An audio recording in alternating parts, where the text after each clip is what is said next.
মোৰ স্বামীৰ মৃত্যুৰ পাছত মোৰ স্বামীৰ পৰিয়াল আৰু ওচৰ চুবুৰীয়াই মোক মানসিকভাৱে বহুত অত্যাচাৰ কৰিছিল।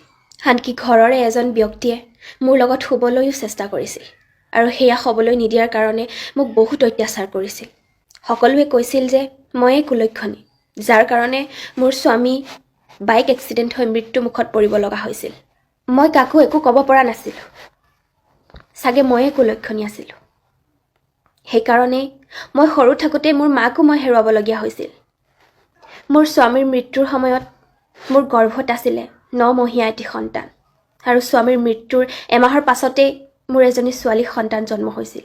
মোৰ স্বামীৰ ঘৰখনত মই থাকিব পৰা নাছিলোঁ।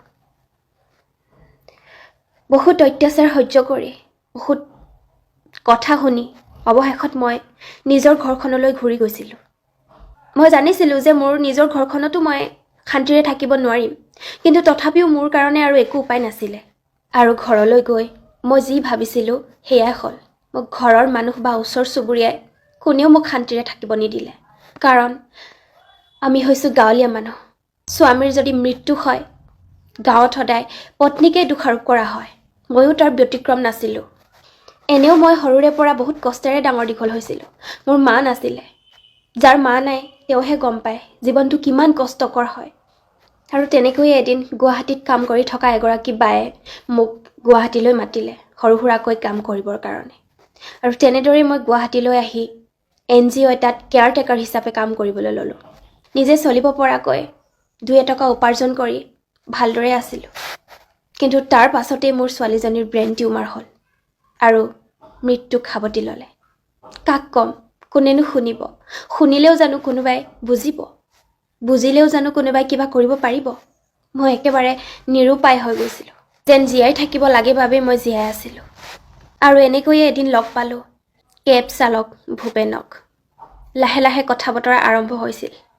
মোৰ সেই যন্ত্ৰণাদায়ক দিনবোৰত ভূপেনৰ লগত কথা পাতি অলপ মনটো ভাল কৰিবলৈ চেষ্টা কৰিছিলোঁ। লাহে লাহে আমাৰ কথা বতৰাবোৰে এদিন সম্পৰ্কৰ স্থান পাইছিলে। ভালদৰে জীয়াই থাকিবলৈনো কাৰ মন নাযায়? মোৰো মন গৈছিল সেই দুখ যন্ত্ৰণাৰ পৃথিৱীখনৰ পৰা অকণমান হ'লেও ওলাই আহি অলপ হাঁহিবলৈ, অলপ ভালদৰে জীয়াই থাকিবলৈ। কিন্তু তাতো মোৰ ভুল হৈ গ'ল। মই জনা নাছিলোঁ ভূপেন যে এজন বিশ্বাসঘাতক, ভূপেন যে এজন নৰসাধক। সি আগতেই বিয়া কৰাইছিলে। তাৰ ঘৰত পত্নী আৰু 2জনীকৈ ছোৱালী সন্তানো আছিলে। কিন্তু সেই কথা মোক সি কেতিয়াও জনোৱা নাছিলে। এদিন সি ধৰা পৰিল আৰু ধৰা পৰাৰ পাছতেই মই তাৰ লগত সম্পৰ্ক বিচ্ছেদ কৰিছিলোঁ। কিন্তু সি নামানিলে।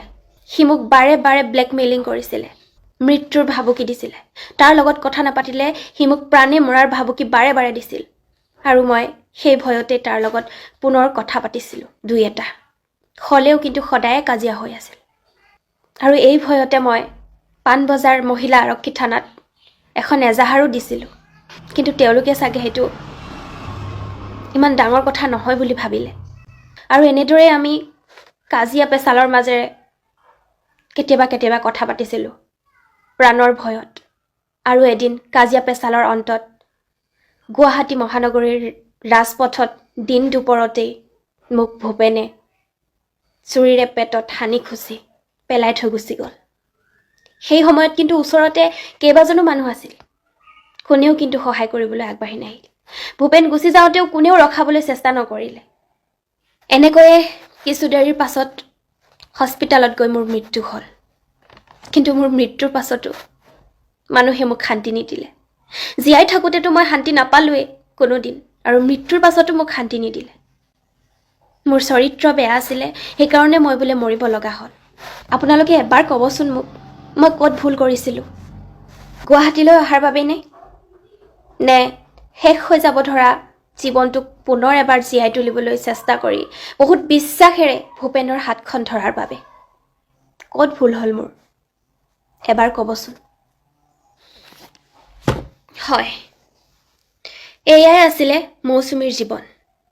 আপোনালোকে চাগে নিশ্চয় ধৰিব পাৰিছে। মৌচুমী মোৰ স্কুলীয়া দিনৰ বান্ধৱী আছিলে, প্ৰিয় বান্ধৱী। তাইৰ কথা মই সকলো জানিছিলোঁ। তাইৰ কথা মনত পৰিলেই মোৰ চকুপানী ওলাই আহে। তাইৰ যেতিয়া হাজবেণ্ড ঢুকাইছিলে সিদিনাখনো মই ৰাতি শুব পৰা নাছিলোঁ আৰু যেতিয়া তাইক কোনোবাই এনেকৈ মাৰি থৈ গৈছিলে সেইদিনাখনো মই এবাৰো চকু টিপ মাৰিব নোৱাৰিলোঁ মানুহৰ জীৱনটো এনেকৈও শেষ হৈ যায়নে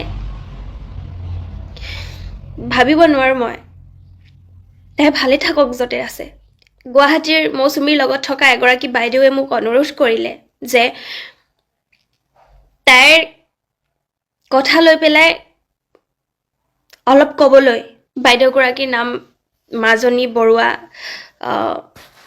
বৰুৱা নে কি আছিলে মই পাহৰি গৈছোঁ ফেচবুকত মোক ৰিকুৱেষ্ট পঠাইছিল আৰু মই সেইবাবেই তেওঁৰ অনুৰোধটো ৰক্ষা কৰি মই আজি এইটো ভিডিঅ' বনালোঁ বাইদেউ আপুনি চাব এটা কমেণ্ট কৰিব বুলি আশা কৰিলোঁ থেংক ইউ